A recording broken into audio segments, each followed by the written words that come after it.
How come the same Democrats who told us not voting for Kamala Harris was a vote for Republicans are now telling us to not vote for James Talarico since Jasmine Crockett lost? I'm like, well, isn't that a vote for the Republicans then? I'm sorry, I'm confused. So now we get to pick and choose who we vote for? Because I thought we were the Democrats' little voter pigs. I thought we had to vote for whatever shitty candidate they put in front of us. It's like, no, Pete Buttigieg. No, John Fetterman, no. You know, I'm sorry, I didn't get the memo. But now I know, okay? And so I'm not voting for James Talarico, not just because I stand with Jasmine Crockett, but mostly because I live in New York now and I legally can't. We are watching in real time the way that this country forces black women to uphold a higher standard and forces them to meet higher requirements in order to see support when running for political office. This is the exact same thing that happened to Kamala Harris. This is why women like Michelle Obama have said that they're not going to run for political office. And this is what's happening to Jasmine Crockett right now, where one vote that she has made in her time as a representative is enough for a lot of white leftists to say, oh, can't support her. She's not a good progressive. Why are black voters leaving the Democratic Party? Here are the 5 reasons why I'm no longer a Democrat. I had to write it down to remember all of the reasons why. So nothing brings out the inner Klansman of a white liberal faster than a black person who refuses to obey. You do realize like what happened in Texas is going to lead to a catastrophic split between white liberals and black liberals and what we want to see the country as, because we realize y'all are still racist as F. I'm getting ate up on threads a little bit because I said that, like, hey, yeah, there's a whole bunch of black folks in Texas who are not going to be fucking with James Talarico and are not going to want to vote for him unless he makes repair and, like, actually does something to court the black vote. And I'm 1,000% in support of that. Absolutely. But I made the comparison. I was like, but now also I just want us to keep that same energy for the folks who did not vote for Kamala over Gaza. This won't take me long to say. We some sorry motherfuckers. The black race, sorry motherfuckers. In Texas, Jasmine Crockett loses. There are 4.5 million eligible black voters. Turnout was about 1.5, 1.8. Do you know what our ancestors fought for? Our grandparents, our great-grandparents got their ass beat to fight for the right to vote, and we sit on our big fat asses and do not vote, do nothing. Then we complain. This is a total disgrace. We should be ashamed of ourselves. We have to do better, people. We have to do better. Keep your head up, Jasmine Crockett. Tonight, a political earthquake is shaking the party of Democratic coalition after the surprising primary loss of Jasmine Crockett to James Talarico in Texas. A growing number of black voters openly question their long-standing loyalty to the Democratic Party across social media and political commentary platform. Many black are now expressing deep frustration of some say party taking their vote for granted, offering which critics describe as bread scramble instead of meaningful of political progress. Others argue that the reaction of Crockett campaign revealed deeper issue within the rivalry budget itself, including the claim that black candidates, particularly black women, are held to higher standard than their white counterparty. The controversy has sparked a large conversation about political power representation and whether black voters should continue supporting the Democrat Party automatically, or reconsider their strategy entirely, with some even suggesting boycott or the creation of a new political movement. So what exactly driving this growing frustration and could reshape any future of American politics? Let us break down. Before we continue, I want to give credit to all original creator of TikTok clips used in this video. All clips belong to their respective creator and are used here for commentary, news, reporting, and education purpose only. How come the same Democrats who told us not voting for Kamala Harris was a vote for Republicans are now telling us to not vote for James Talarico since Jasmine Crockett lost? I'm like, well, isn't that a vote for the Republicans then? I'm sorry, I'm confused. So now we get to pick and choose who we vote for? Because I thought we were the Democrats' little voter pigs. I thought we had to vote for whatever shitty candidate they put in front of us. It's like, no, Pete Buttigieg. No, John Fetterman, no. You know, I'm sorry, I didn't get the memo. But now I know, okay? And so I'm not voting for James Talarico, not just because I stand with Jasmine Crockett, but mostly because I live in New York now and I legally can't. Black voters in Texas, I need y'all to rest. I need y'all to sit down. They think black voters are irrelevant. They think black voters are a non-factor. Show them how much black voters are actually needed in a general election in Texas. The amount of happiness I saw from white leftists with the clear voter suppression going on in Dallas County, like you were actually happy that black people were being turned away at the polls. I think this election showed a clear sign of who is an ally and who is a foe. And to say that Jasmine Crockett losing is the end of identity politics in the Democratic Party is just absurd. If you voted for James Talarico because he is a white male and you thought that that meant he was more electable, that is the very definition of identity politics. Y'all are not serious people. Jasmine Crockett got the Stacey Abrams and Kamala Harris treatment, and all I have to say is if black women cannot be leaders in the Democratic Party, if black women are unelectable, then black voters are unpersuadable. Talarico literally ignored the black community his entire primary and did nothing to stop the racist rhetoric that was coming from his very own supporters. So, go in the general with Asian, white, and Hispanic voters, since black people are non-factors. You do realize like what happened in Texas is going to lead to a catastrophic split between white liberals and black liberals and what we want to see the country as, because we realize y'all are still racist as F. Like, it's officially Malcolm X was correct. Y'all are still racist as heck. That is what it's giving. And y'all can't stop angry black people. Y'all really cannot stop angry black people when we all simultaneously, telepathically connect and say we're not voting. Like, every we didn't have these conversations at home. We saw her lose and all of us just came on the internet and said, fuck y'all, vote. Y'all couldn't even do that if you tried. That's why we're in war right now. And y'all didn't want to listen. So this is what y'all get. None of these people had intentions on voting Democrat, on voting Republican. None of these black people, the 90% of black people who showed up for Jasmine Crockett, have no intention of voting Republican. They never were. So don't come in here and lie and say that. They are disappointed in you. We are disappointed in you. And I would gladly like to see y'all state get tore up from where we at. And y'all real close to Mexico. Y'all real close to Mexico. Y'all can't even get y'all senator out of. Y'all can't even get y'all governor who leave every time it gets too cold out of office. How could I have expected y'all to be smart enough to vote for the one person who isn't an undercover Republican? The one who isn't getting Republican funds. You don't think that's suspicious? You didn't look into your candidate enough to see that they were getting Republican funds? I'm just saying, if you're on one team, you should check to see if they're getting funded by the other team, because that would lead to red flags for me. Like, because how's it going to feel when he switches to Republican next cycle? How's it going to feel when he turns into that independent conservative? It's going to look real stupid on y'all, and I don't want to hear no apologies. I don't want to hear no apologies when he denied all y'all aid. I don't, because black people have been making it through. Remember who had the Harlem Renaissance and who had the Great Depression, and who's not in them photos. They knew not to take no photos of black people during the Great Depression when we all grew up, because they knew we were thriving. And they tried to make it seem like these were two different periods. That's why they only teach the Harlem Renaissance during the Black History Month section, and they do not teach it during any other parts of the year when they teach the Great Depression. So you do not correlate it. Remember who you are. Remember what you get yourselves into. And remember that you played this election. Nothing brings out the inner Klansman of a white liberal faster than a black person who refuses to obey. Every time I log into social media, I'm seeing a new video from white liberals, especially white liberal women, questioning the purity and validity of black people, calling them traitors and sellouts and even the N-word, because they are no longer subscribing to the orthodoxy of the political left.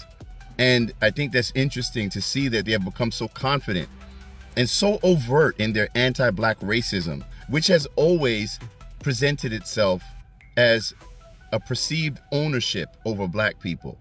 Now, there are a lot of us who have been saying this for the longest amount of time, even while voting Democrat, that the way that white liberals engage with black people, it's usually through a lens of dictatorship, telling you what you're supposed to believe, what your politics are supposed to be, how dangerous your men and your families are. And at the end of the day, when you look at most of these social justice movements, because I don't know why they're called social justice now and it's no longer civil rights, right? But if you look behind most of these movements, they tend to be funded and supported by white liberals. The same white liberals who tell black women that black men are the problem. The same white liberal women who tell black women that abortion is the #1 civil rights freedom issue of the day. When at the same time, they go home to their husbands and their children, often living the same circumstances that they're telling you that you should not have access to. Black people are now hip to the scam of the political left. And no matter how unhinged you become or how much racist rhetoric you espouse, it's too late. You're not going to be able to shame black people into compliance. You're not going to be able to disrespect them to the point where they're so hurt by your lack of approval that they're going to start advocating for their own replacement. And, you know, there's nothing more disrespectful to black people than the soft bigotry, but I would call the hard bigotry of your low expectations. And it's those same low expectations that have kept our community stagnant in this country for decades. I'm getting ate up on Threads a little bit because I said that, like, hey, yeah, there's a whole bunch of black folks in Texas who are not going to be fucking with James Talarico and are not going to want to vote for him unless he makes repair and, like, actually does something to court the black vote. And I'm 1,000% in support of that. Absolutely. But I made the comparison. I was like, but now also I just want us to keep that same energy for the folks who did not vote for Kamala over Gaza. Like, if we can understand why you're not going to support James Talarico, which again, totally fine, I'm there. You also have to then understand why people didn't support Kamala Harris over Gaza, and there's a couple people who are mad about that, but like I fail to understand why, and I think the key difference is that. One, you agree with the reason that black voters in Texas might not vote for James Talarico. Like, you see that as a worthy decision, whereas you see the people who chose not to vote for Kamala Harris over Gaza, you see that as like stupid or frivolous, and you don't agree with it. So therefore, you're like, well, those two things are different. And it's like, well, no, just because you agree with one and not the other doesn't mean that things are different. The other reason I think white folks are failing to see this crossover is because they think that the only people who didn't vote for Kamala Harris over Gaza are them annoying white leftists. And yeah, girl, they annoying. Yeah, they over there.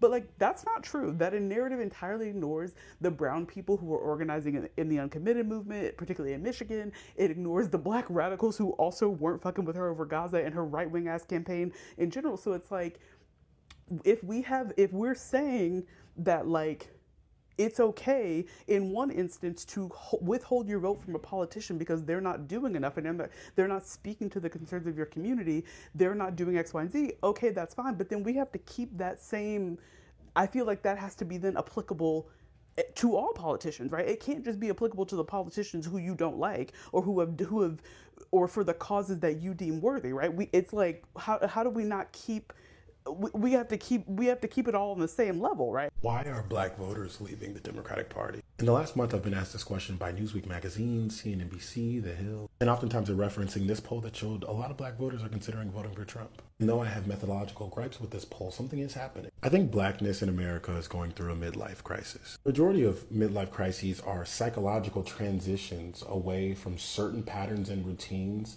that are making you question whether your life decisions have boxed you in or limited your potential. This style of questioning oftentimes starts when you get closer to self-actualization. When you're younger, your vulnerability requires you to rely on certain institutions like your mom, your dad, school and stuff. But as you get closer to self-actualization, as I believe that black Americans are, you begin to question which institutions are actually serving you and if your past decisions in life and your subservience to those institutions have put you in a position where you can't actually do the things that serve you. This isn't just true of the Democratic Party, in my opinion. This is also part of the reason why we're seeing a mass exodus from the church in Black America. These institutions are also going through their own re-understanding of a relationship, because when you're reliant on someone, black people relying on church for community or the Democratic Party for legislative protection, they don't have to be good to you. Someone has less reliance on you, they're closer to self-actualization, you have to find ways to be net positive additions to their life. So it will be interesting to see how both of these institutions respond. Here are the 5 reasons why I'm no longer a Democrat. I had to write it down to remember all of the reasons why. So first of all, when I was in high school, I didn't know that it was the Democrats who founded the Klan. I did not know that. I did not know that it was the Democrats who voted against the 13th Amendment, the amendment that freed the slaves. The Democrats were like, yeah, no, they didn't vote for that. I did not know that it was the Democrats who voted against the 14th Amendment, which made slaves citizens. I did not know that the Democrats voted against the 15th Amendment, which gave the slaves the right to vote. 13, 14, 15 amendments, Democrats were like, yeah, no, we're not voting for that.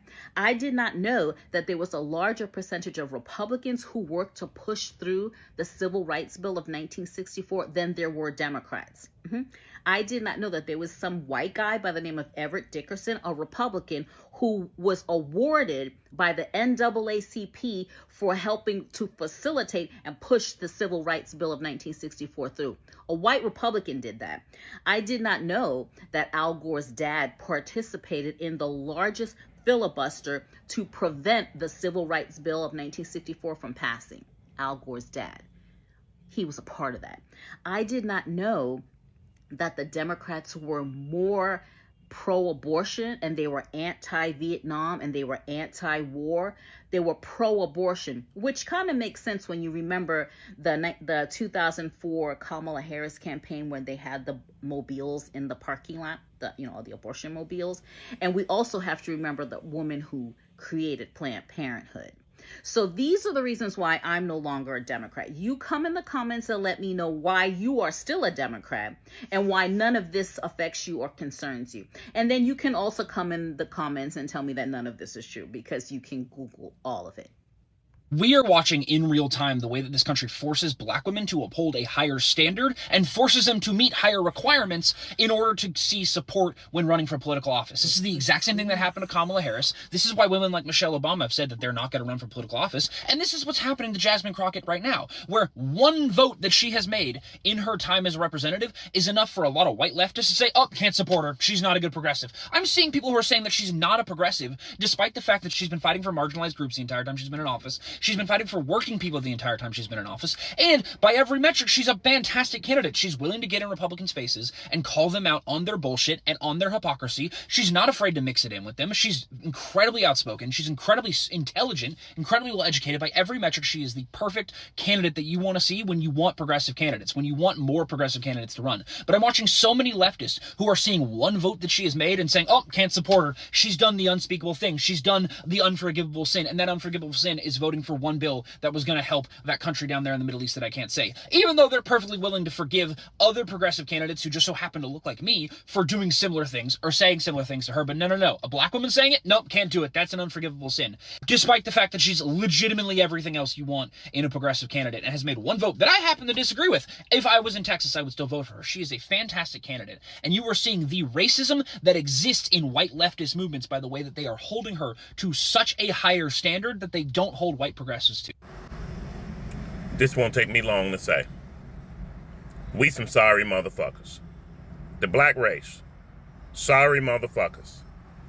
In Texas, Jasmine Crockett loses. There are 4.5 million eligible black voters. Turnout was about 1.5, 1.8. Do you know what our ancestors fought for? Our grandparents, our great-grandparents got their ass beat to fight for the right to vote, and we sit on our big fat asses and do not vote, do nothing. Then we complain. This is a total disgrace. We should be ashamed of ourselves.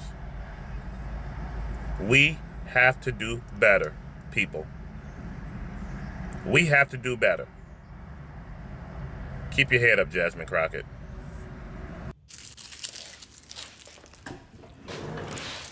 Hey y'all, I figured I would shoot a video because this has been on my mind for like probably a week. So, you know, Jasmine Crockett lost the election, the primary. She's not going to be, you know, running for Senate for Texas. James Talarico won, I guess. So I saw that he is open to Jasmine Crockett, you know, running alongside with him, I guess, because he's trying to win the black people vote or whatever it is. And honestly, the Democratic Party has failed us tremendously. They promise these things, they don't come through. They try to negotiate across the aisle, but it benefits everybody else except for us. Like, we only get the breadcrumbs instead of the whole loaf of bread, or we get the crumbs instead of the whole cookie. And I feel like us black folk, I think we need to start our own political party. Like, I feel like we need to, because they keep relying on us for their votes. And I just feel like we've always been taken for granted. And then they said, let's try to be, we have to look at the bigger picture and, come together and what word they said? To be all inclusive and vote Talarico in. I don't live in Texas, but I'm just saying overall, especially, the black community, they always been relying on our vote. To be all inclusive as far as voting for him or, making him win the Senate. I'm just saying across the board, why are people saying that we need to be, together and come together, but at the end of the day, we're only coming together as far as conditions in regards to our community. So I feel like we need to just start our own shit. We are tired of being the ones that have carried everything on our backs. And we try to vote for the greater good for everyone, but we always getting stabbed in the back. And this situation has made me very aware, like I said previous posts before, of who is in my circle, who's not in my circle. And some things that has been said and that has transpired that people have twisted out of their mouths to say some bullshit. I just don't want that in my space anymore. I do not. And for me, I feel like I've always been the listening ear to certain friends that I have, or whatever it is, it's estranged. But for me, it's like, okay, well, you're strong enough. Who is this? You're strong enough. You can handle it. But everybody else want to be sensitive and want to be like, oh, my feelings this, my feelings that. I'm tired of that. I'm tired of looking for the greater good for everybody else. I'm sick of that shit. Let's look for ourselves. Let's take care of ourselves, black people. Let's start our own party. Whatever it's going to be called, just start our own party. What, the Black Panther Party? I mean, they already, ramping that up again. Black Panther Party 2.0. But let's just do our own thing and just mind the black business that pays us and mind our black jobs. It ain't brown no more. This people, what is it? POCs, brown and black people together. They don't want us with them. They don't want us with them because they still want to vote for. They want to be white adjacent just because of the fact that they felt like Jasmine Crockett was not electable. We sick of this shit. Let's start our own shit. That's all I can say. This debate goes far beyond one primary race for many voters. Lost Jasmine Crockett has become a symbol of much deeper frustration about representation, royalty, and politics power within the Democratic Party. Some voices are now calling for the democratic shift, including withholding voter-based independence political movement or demanding stronger accountability from the party leadership.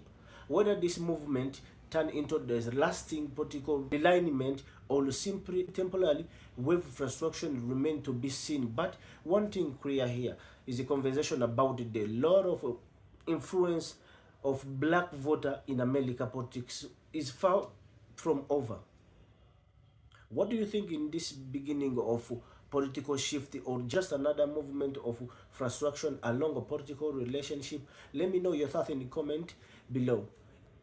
And if you want more deep analysis and more American politics and global reaction, make sure you subscribe and stay tuned. See you next in another episode.